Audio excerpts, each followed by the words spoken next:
Buen día, Martín y Fabiana. Buen día. ¿Cómo le va, doctor? Muchísimas gracias por este contacto. No, por favor.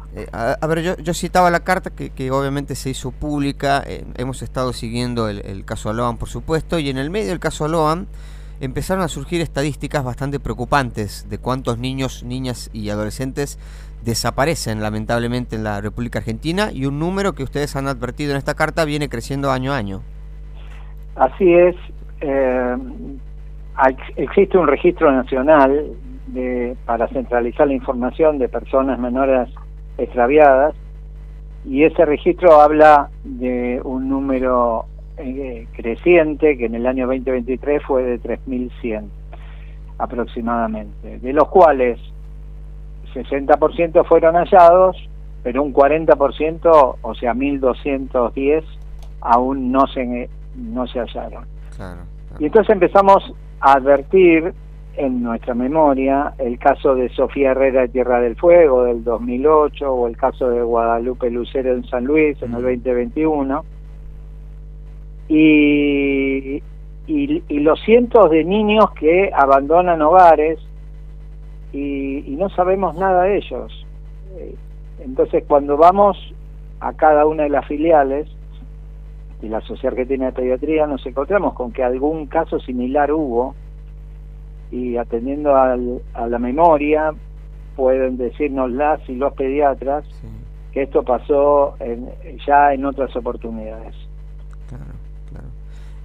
Doctor, acá en la carta, y es algo que se viene hablando en la Argentina, ¿no?, con referencia a la notoriedad que tuvo el caso Loan, no es el caso precisamente de Loan, pero se ha advertido que muchas veces muchos niños que se extravían, que se fueron quizás por voluntad propia, tiene que ver con la crianza en un entorno de violencia, ¿no? Aparentemente es un rasgo común. Exacto, teniendo en cuenta que en este registro hay más de un 60%, para ser exactos, un 67% de adolescentes, muchos de ellos escapan de los hogares por situaciones de violencia, abuso o situaciones de ser testigos de violencia. Entonces, a veces se dice que la huida, el escape de una niña, un niño, un adolescente se debe a un acto de rebeldía, y es minimizar la situación. No es un acto de rebeldía, es un acto de desesperación para escapar de una situación insostenible en el ámbito familiar. Y por eso, como sociedad, también alertamos sobre esto, y alertamos que se ultimen todos los elementos a disposición para lograr contactarnos con ellos, y una vez contactados se les puede hacer un tratamiento, no solo a ellos, a las víctimas que se escaparon, sino a sus familias. Claro. Doctor, con respecto a esto último que usted nos decía, de muchas veces, bueno, se lo atribuye como un acto de rebeldía. A nosotros nos ha pasado en la provincia de Tucumán. Tuvimos casos el año pasado que inclusive hasta había periodistas que, una vez que, gracias a Dios, aparecían y se desactivaban las redes de alerta, se descargaban en las redes sociales en contra de las adolescentes. En este caso eran adolescentes mujeres que se habían desaparecido, que después aparecieron. Lo que usted nos está planteando, bueno, a ver, usted es psiquiatra infanto-juvenil, con lo cual lo debe entender y lo debe haber visto de cerca. Cuando ocurre ese tipo de casos, lejos de decir fue un acto de rebeldía, ¿qué es lo que deberíamos hacer? O sea, ¿a qué tendríamos que prestarle atención del por qué se fue?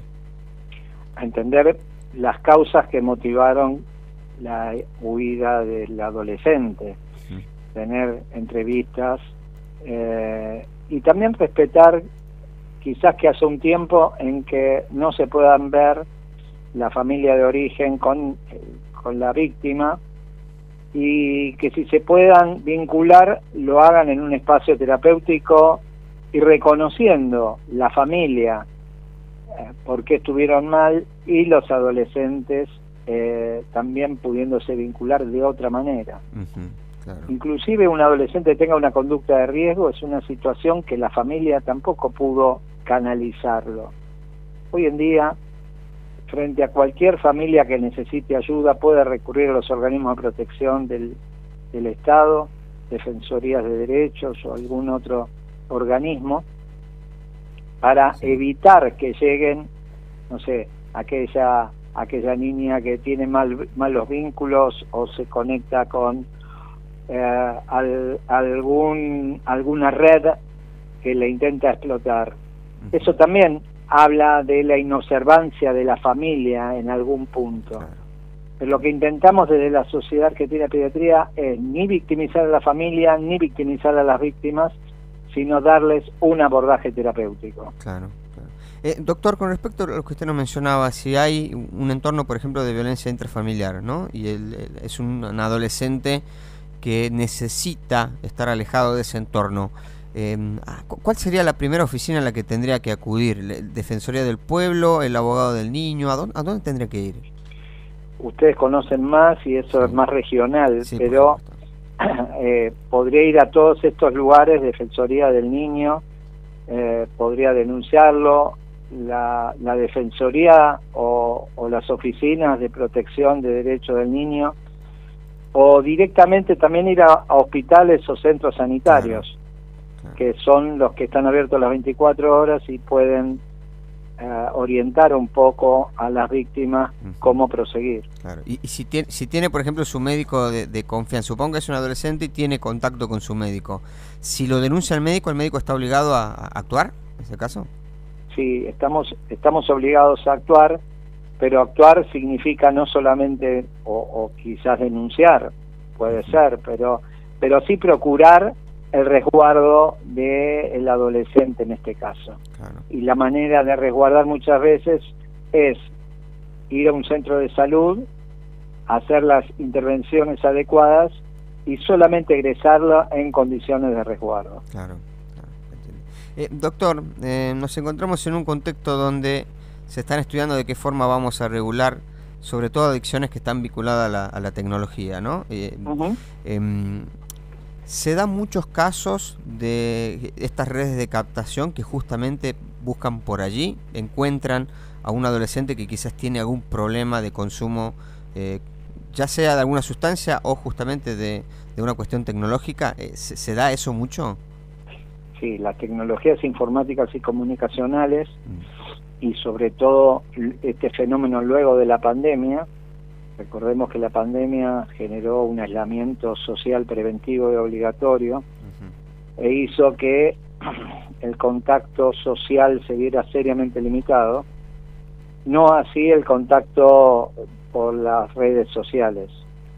Y las redes sociales son útiles para algunas cosas y son dañinas para otras. Entonces ahí se establece una serie de situaciones que puede ser de explotación, el famoso grooming o el acecho sexual que un adulto puede ejercer suplantando la identidad que tiene, haciéndolo más joven. Claro.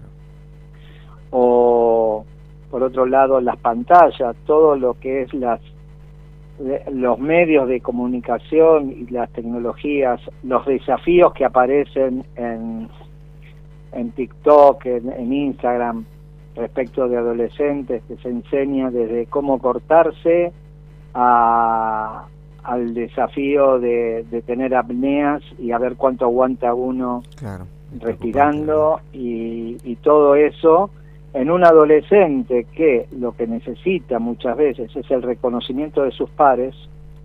Bueno, arma un caldo de cultivo. Claro. Pero esas situaciones tienen que estar supervisados de alguna manera por el adulto.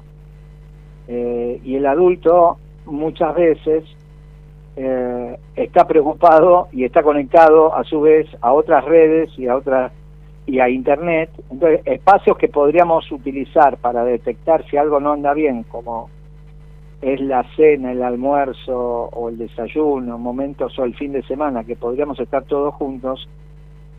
Si estamos todos juntos con el celular enganchados en distintas problemáticas. Y no podemos prestarle atención a aquel adolescente que quizás hace un comentario tonto y no referido a él, sino comentario referido a un compañero. Y decir, vos sabés que a tal le pasó esto. Bueno, no minimizar estas situaciones y generar, a partir de ese caso, una comunicación más fluida con el adolescente y preguntarle, ¿a vos te pasó algo parecido en algún momento? Bueno, pero para eso hay que estar atento a un adolescente que de por sí tiene dificultades de comunicarse con el adulto, no así con un par, y bueno, hace que las situaciones sean de una complejidad importante. Claro. Bueno, el consejo ahí para ir cerrando, doctor, es soltar un poco la pantalla y recuperar la charla familiar. Sí, hacer acuerdos. Sería bueno decir, bueno, cuando comamos podemos dejar los teléfonos, adultos y niños o adolescentes, claro. Todos. Podemos, como antes decíamos, sacar el televisor. Bueno, podemos estar comiendo sin ninguna de esas cosas para comentar lo que nos pasa. Claro. Bueno, ese es el gran desafío. Doctor, muchísimas gracias por su tiempo. Al contrario, Martín, que tenga buen día. Igualmente para usted. Hablábamos con el doctor Javier Indar de Arza, presidente de la Sociedad Argentina de Pediatría.